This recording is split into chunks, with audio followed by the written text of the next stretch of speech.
New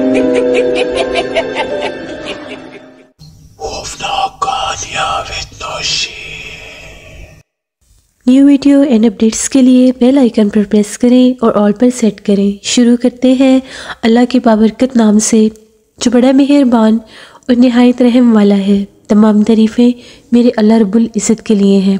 खौफनाक कहानियों के मुअज़्ज़िज़ नाज़रीन को मेरी तरफ से अस्सलाम वालेकुम। उम्मीद करती हूँ आप सब लोग खैरियत से होंगे, जहाँ होंगे खुश होंगे। आज आप लोगों के लिए मैं बहुत डरावनी कहानियाँ लाई हूँ जिन्हें आप लोग बहुत पसंद करेंगे। आज की पहली खौफनाक कहानी इब्राहिम शेयर कर रहे हैं। इब्राहिम कहते हैं, आज आपके साथ अपने बड़े भाई की ज़िंदगी में पेश आने वाली बहुत ही ज़्यादा डरावनी कहानी शेयर करना चाहता हूँ। आज से तकरीबन 17 साल पुरानी बात है। उस वक्त मेरा बड़ा भाई जो था वो फर्स्ट ईयर में था और मैं 10th में था। तो एक दफ़ा ऐसा हुआ, सख्त सर्दी का मौसम था। मेरा बड़ा भाई जो था वो अक्सर, उसको आदत थी, हम लोगों के इलाके में कब्रिस्तान था, तो वहाँ पर कब्रिस्तान के बिल्कुल साथ ही कुछ दरख्त थे और एक छोटा सा जैसे कोई ग्राउंड टाइप जगह होती है वो थी। वो वहाँ पर जाकर बैठ जाया करता था। अम्मी उसको अक्सर मना करती थी कि उस साइड पर मत जाया करो, लेकिन वो फिर भी चला जाता था। इसी तरह एक दिन वो वहाँ पर जाकर बैठ गया। शाम होगी, वापस नहीं आया। मौसम भी बहुत सा ख़राब था और बारिश शुरू होगी, यहाँ तक कि मगरिब भी होगी और वो अभी तक घर नहीं आया था। अम्मी ने मुझे भेजा कि जाओ देख कर आओ वो अभी तक घर क्यों नहीं आया। मेरे बड़े भाई का नाम फैज़ान था। जब मैं अपने बड़े भाई को ढूंढता हुआ उस ग्राउंड की तरफ गया तो मैं क्या देखता हूँ कि मेरा बड़ा भाई जो है वो कब्रिस्तान के अंदर एक ऊंची सी कब्र थी, उसके ऊपर बैठा हुआ था बारिश में। उसको यूँ देखकर मुझे बड़ा तज्जुब हुआ। मैंने उसको हिलाया जुलाया, ऐसा लगा जिस तरह से वो एकदम से किसी सकते से निकलता है, यानी जैसे वो बिल्कुल एक होश में आता है। झटका सा लगा उसे ये भी एहसास नहीं था कि वो गीला हो चुका है। मैंने उसे ये कहा कि तुम बीमार हो जाओगे, तुम क्या कर रहे हो, तुम इधर बारिश में क्यों बैठे हो, चलो घर, तुम्हें अम्मी बुला रही है। उसका हाथ पकड़कर मैं उसको घर ले आया। अम्मी को आकर मैंने सारी बात बताई। अम्मी बहुत ज़्यादा परेशान हो गई कि आखिर ये ऐसा क्यों कर रहा है, ये वहाँ पर जाकर क्यों बैठ गया था। अम्मी ने उसको डांटा, बस वो कुछ भी नहीं कह रहा था, यही कह रहा था मुझे पता नहीं चला, पता नहीं मुझे क्या हो गया था। मैं दरख्त के नीचे बैठा था, अपने दोस्त का इंतज़ार कर रहा था और वो आया नहीं।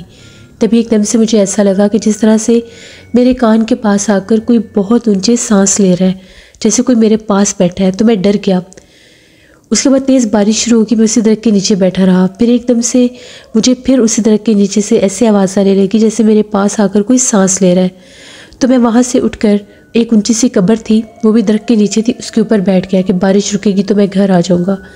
ये उसकी बात बहुत अजीब थी। बारिश में भीग भीग कर उसकी तबीयत भी ख़राब हो गई और उसे बुखार भी हो गया। उसने ना खाना खाया ना चाय पी, जाकर कमरे में लेट गया। उसका और मेरा एक ही रूम था। वो जाकर उधर लेट गया तो मैंने खाना वगैरह खाया। सर्दी बहुत ज़्यादा हो गई थी तो मैं भी अपने बिस्तर में जाकर लेट गया। थोड़ी देर गुजरी होगी तो मेरा भाई नींद में था और उसने अजीबोगरीब आवाज़ें निकालना शुरू कर दी। आवाज़ें ऐसी थी जैसे वो नींद में रो रहा है। उसकी आवाज़ सुनकर मैं थोड़ा डर गया। मैं उठा और मैंने कमरे की लाइट ऑन की। जो ही मैंने कमरे की लाइट ऑन की, मैं बहुत ज़्यादा डर गया। मैंने एक बहुत भयानक मंजर देखा। मैं क्या देखता हूँ कि जिस तरह से मेरा भाई है, उसकी नॉर्मल हाइट थी, बहुत लंबा उसका कद नहीं था, लेकिन उस टाइम वो बिस्तर पर लेटा, उसने ब्लैंकेट भी लिया हुआ था। इतना लंबा लग रहा था, इतना लंबा लग रहा था, ऐसे लगता था जैसे कोई 6 फीट का आदमी लेटा हुआ है। मैं बहुत डर गया कि मेरे भाई को हो क्या गया है। उसका सर कहाँ था और उसकी टांगें कहाँ तक आ रही थी ब्लैंकेट में। मैं डर गया और मैं तेज़ी से कमरे से बाहर निकला। 1 बजे का टाइम था। मैंने जाकर अम्मी अब्बू का दरवाज़ा खटखटाया, उनको जगाया और आकर कहा कि वो अजीबोगरीब आवाज़ें निकाल रहा है, पता नहीं उसको क्या हो गया, आकर देखें। अम्मी अब्बू जब भागते हुए कमरे में आए तो वो बिल्कुल ऐसे सुकड़ कर लेटा हुआ था और वो जितना लंबा मुझे उसका कद लग रहा था वो भी नॉर्मल सा लग रहा था। उसके पास आए, उसको नींद से जगाया तो वो ये कहता कि मुझे तो नहीं पता कि मैं क्या कर रहा था, शायद मैं नींद में बोल रहा हूँगा। एकदम से गुस्सा करने लग गया, बहुत ज़्यादा गुस्सा करने लग गया, मुझे क्यों तंग कर रहे हैं, ये है वो है। अम्मी ने उसको बड़ा समझाया और सुला दिया। अब मुझे डर भी लग रहा था। तभी मैं आकर उसके पास लेट गया। मैंने पहले फेस दूसरी तरफ किया हुआ था, उसकी तरफ फेस करते हुए मुझे डर लग रहा था। कमरे में ज़ीरो लाइट ऑन थी। तभी एकदम से मुझे महसूस हुआ कि मेरे सर के ऊपर किसी ने हाथ फेरा है जैसे। मुझे लगा मेरा भाइयों को से पानी पीना होगा, तो मैं उसको देखता हूँ। जैसे मैंने उसकी तरफ अपना फेस किया, उसने करवट ली हुई थी और वो दूसरी तरफ था। मुझे बड़ा अजीब लगा। मैंने उठकर देखा, उसको बुलाया, वो गहरी नींद में था। मुझे लगा शायद इसका नींद में हाथ लग गया होगा। मैं फिर लेट गया और मैंने दूसरी तरफ ही फेस किया हुआ था। तभी एकदम से मुझे फिर ऐसा लगा कि जैसे मेरे सर के ऊपर किसी ने हाथ फेरा है। 5 मिनट बामुश्किल गुजरे होंगे। मैंने पीछे पलट कर देखा तो क्या देखता हूँ, मेरे भाई का फेस दूसरी तरफ था और उस वाली साइड पर कमरे के अंदर दाखिल होते थे, वहाँ पर 3 कुर्सियाँ पड़ी थी। जिस तरह से कुर्सी के ऊपर सामने कोई बैठा हुआ था, बहुत लंबे उसके बाल थे, चेहरे के आगे आए हुए थे और बाजू भी बहुत लंबे थे। मेरे भाई के ऊपर उसके बाजू थे। पहले तो मुझे समझ नहीं आई ये है क्या चीज़। एकदम से मैं इतना खौफज़दा हुआ कि मैं बेड से उठने के बजाय मैं नीचे गिर गया खौफ के मारे। मेरी हालत बहुत ज़्यादा ख़राब थी। मेरी चीख भी निकली। मेरी चीख सुनकर अम्मी वगैरह भागे कि पता नहीं क्या हो गया मेरे भाई को। जैसे वो कमरे में आए तो मैं ज़मीन पर गिरा हुआ था। वो लोग मेरी तरफ भागे कि तुम्हें क्या हो गया। मैं तो खौफ के मारे बोल भी नहीं सकता था। मेरे दिल की धड़कन इतनी तेज़ थी कि जैसे मुझे अभी कुछ हो जाएगा। उन लोगों ने मुझे उठाया और बड़ी मुश्किल से बाहर लेकर आए, क्योंकि भाई गहरी नींद में था। वो अभी भी नींद में ऐसी ही आवाज़ें निकाल रहा था कि जिस तरह से वो रो रहा है। मुझे बाहर लेकर आए, मैं कांप रहा था। मुझे पानी पिलाया। अम्मी अब्बू ने बड़े आराम से मेरे से पूछा कि क्या हुआ है, तो मैंने उन्हें सारी बात बताई कि इस तरह से मेरे साथ 2 दफ़ा ऐसा हुआ है कि मेरे सर के ऊपर किसी ने हाथ फेरा है। जिस तरह भाई सोया हुआ था, मैंने कुर्सी पर किसी को बैठे देखा है। अम्मी ने कहा कि शायद तुमने कोई ख्वाब देखा है या तुम डर के हो कि उसकी हालत देखकर। मैंने उन्हें कहा कि नहीं, मैं सच कह रहा हूँ। अम्मी ने कहा ठीक है, तुम उधर मत सो, तुम इधर आकर सो जाओ। मैं उनके पास सो गया। तभी तकरीबन 2:30 बजे का टाइम होगा, 2:30 पौने 3 बजे का टाइम था। इस तरह से आवाज़ है जैसे मेरा भाई आवाज़ें दे रहा है। मेरी भी आँख खुल गई, अम्मी की भी आँख खुल गई। अम्मी जैसे ही उठकर जाने लगी तो एकदम से अम्मी कहती है फैज़ान को क्या हुआ है।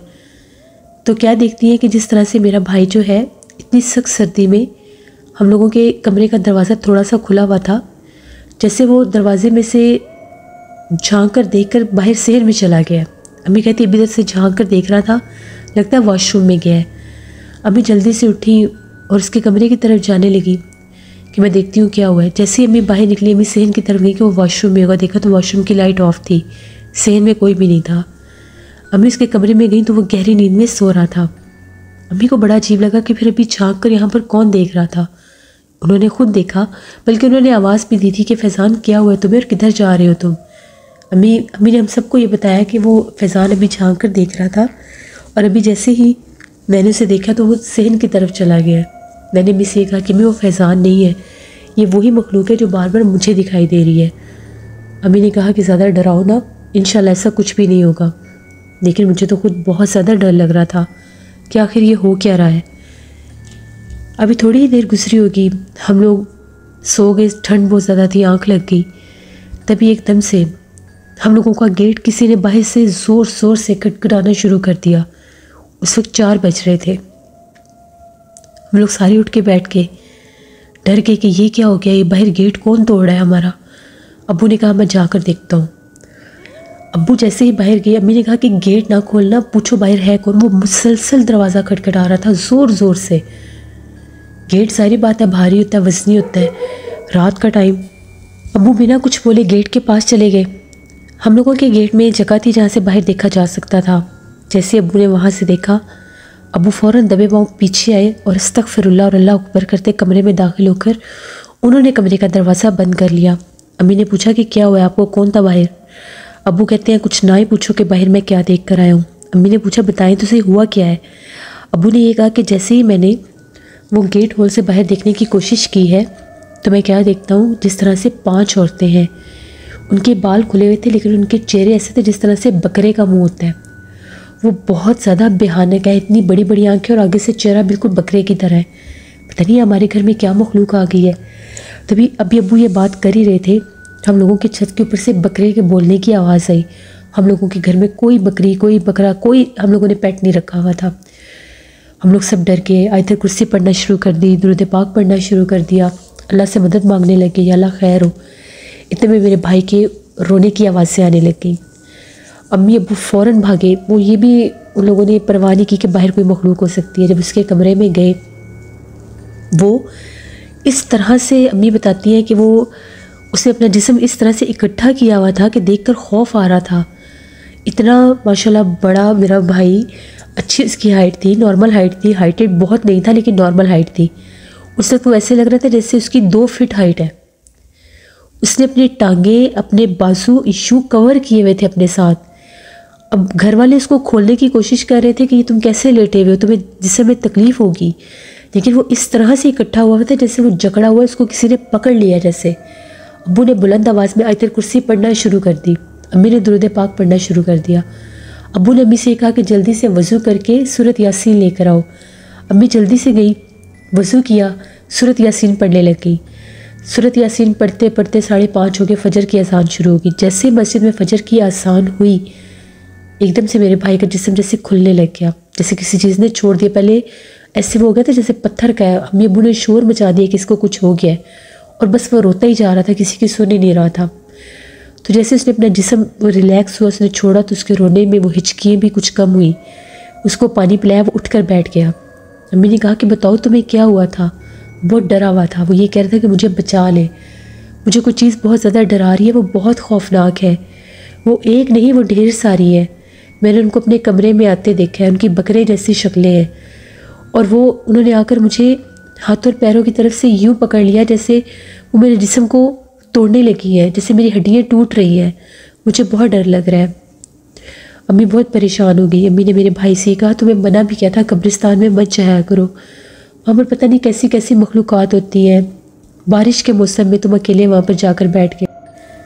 तभी सब लोग सुबह होने का इंतज़ार करने लगे कि जैसे ही सुबह होगी तो मेरे भाई को लेकर किसी साहिब इल्म, किसी मौलवी हजरात के पास जाएंगे ताकि पता लग सके कि इसके साथ आखिर हुआ क्या है और रात भर से हमारे घर में ये सब क्या हो रहा है। तकरीबन सुबह 9 बजे का टाइम था। तो अब्बू ने अपने 1-2 दोस्तों को फ़ोन किया और उनको बताया कि हमारे घर में ये मसला बना हुआ है, मेरा बेटा जो है उसको किसी गैर मरी मखलूक ने डराया और हमने अपने घर में भी उस मखलूक को देखा है, तो इस सिलसिले में आप हमारी मदद करें अगर आप किसी को जानते हैं तो। फिर उन्होंने बताया कि फ़लाँ गांव है और वहाँ पर आप अपने बच्चे को लेकर आए। सक्खर वाली साइड पर वो गांव था, हम लोग हैदराबाद के रहने वाले थे। फिर वहाँ पर मेरे भाई को लेकर गए। तकरीबन ये लोग शाम के वक्त वापस आए। जब वापस आए तो अब्बू ने बताया कि उनका ये कहना था कि इसके पीछे जिन्नात लगे हुए हैं। जिन्नात का पूरा ख़ानदान है जिसमें फ़ीमेल जिन्नी, जिन, वो सारे मखलूक़ात हैं। तकरीबन 7 से 8 जिन्नात का वो ख़ानदान था जो मेरे भाई के पीछे लगा था। दरअसल जिस दरख्त के पास ये जाकर बैठता था, जिस दरख्त के नीचे ये बैठता था, वो दरख्त आज सेबज़दा था और वहाँ से उस दिन बारिश भी थी, मगरिब भी हो गई और ये था भी वो कब्रिस्तान के बिल्कुल पास। तो उन मखलूक़ात ने इसको अपना निशाना बना लिया। फिर उन्होंने हमें घर में लगाने के लिए कुछ तावीज़ात दिए और ये कहा कि 7 दिन लगातार अपने घर में आपने सूरह बकरा लगानी है। सूरह बकरा लगाई, फिर बकरे का भी सदका दिया हम लोगों ने, मेरे भाई के ऊपर से भी, और उसको सख्ती से मना किया कि तुमने बिल्कुल भी उस कब्रिस्तान या उस दरख्त के करीब नहीं जाना। मेरा भाई काफ़ी बीमार रहा, उसके बाद भी बहुत वीक हो गया, बीमार भी रहा, लेकिन अल्लाह का शुक्र है दोबारा से वो मखलूक नज़र नहीं आई, ना ही उसने मेरे भाई को नुकसान पहुंचाने की कोशिश की। तो ये हम लोगों की अपने घर की, मेरे बड़े भाई की कहानी थी जो मैंने आपके साथ शेयर की। बहुत शुक्रिया इब्राहिम आपका। लिसनर्स, बिल्कुल इस तरह से जो लोग अक्सर जाकर दरख्तों के नीचे मगरिब के बाद बैठ जाते हैं या बिलखसूस वो जगह अगर कब्रिस्तान के करीब है तो थोड़ा इन बातों का एहतियात करना चाहिए कि ऐसी जगहों पर जन्नात आबाद होते हैं, उनके बसेरे होते हैं। दरख्तों पर वैसे भी जन्नात रहते हैं और मगरिब के बाद जैसे जन्नात आज़ाद होते हैं तो वो आसानी से किसी न किसी इंसान को अपना शिकार बना सकते हैं। अपनी हिफाजत किया करें, अल्लाह से दुआ मांगा करें, नमाज़ पढ़ा करें और अल्लाह से ख़ास दुआ मांगा करें कि अल्लाह हमें इस तरह से जन्नात के हमलों से महफूज रखे। आमीन सुम्मा आमीन। अपना फीडबैक मुझे ज़रूर दें। आप लोगों को आज की खौफनाक कहानी कैसी लगी? आप लोग भी अपनी खौफनाक कहानियाँ शेयर कर सकते हैं डिस्क्रिप्शन बॉक्स में दिए गए email ID nushinmik57@gmail.com पर। इसके अलावा आप लोग मुझे कमेंट बॉक्स में भी स्टोरी शेयर कर सकते हैं हॉरर स्टोरीज उर्दू पर भी मैं स्टोरीज़ ऑन एयर कर रही हूँ, उनको भी विज़िट करें एंड सब्सक्राइब करें। अपना बहुत सा ख्याल रखिएगा, अपनी ढेरों दुआ में मुझे, मेरी फैमिली, मेरे पूरे पाकिस्तान को याद रखिएगा। Thank you for listening my stories. Stay blessed. Allah निगहबान।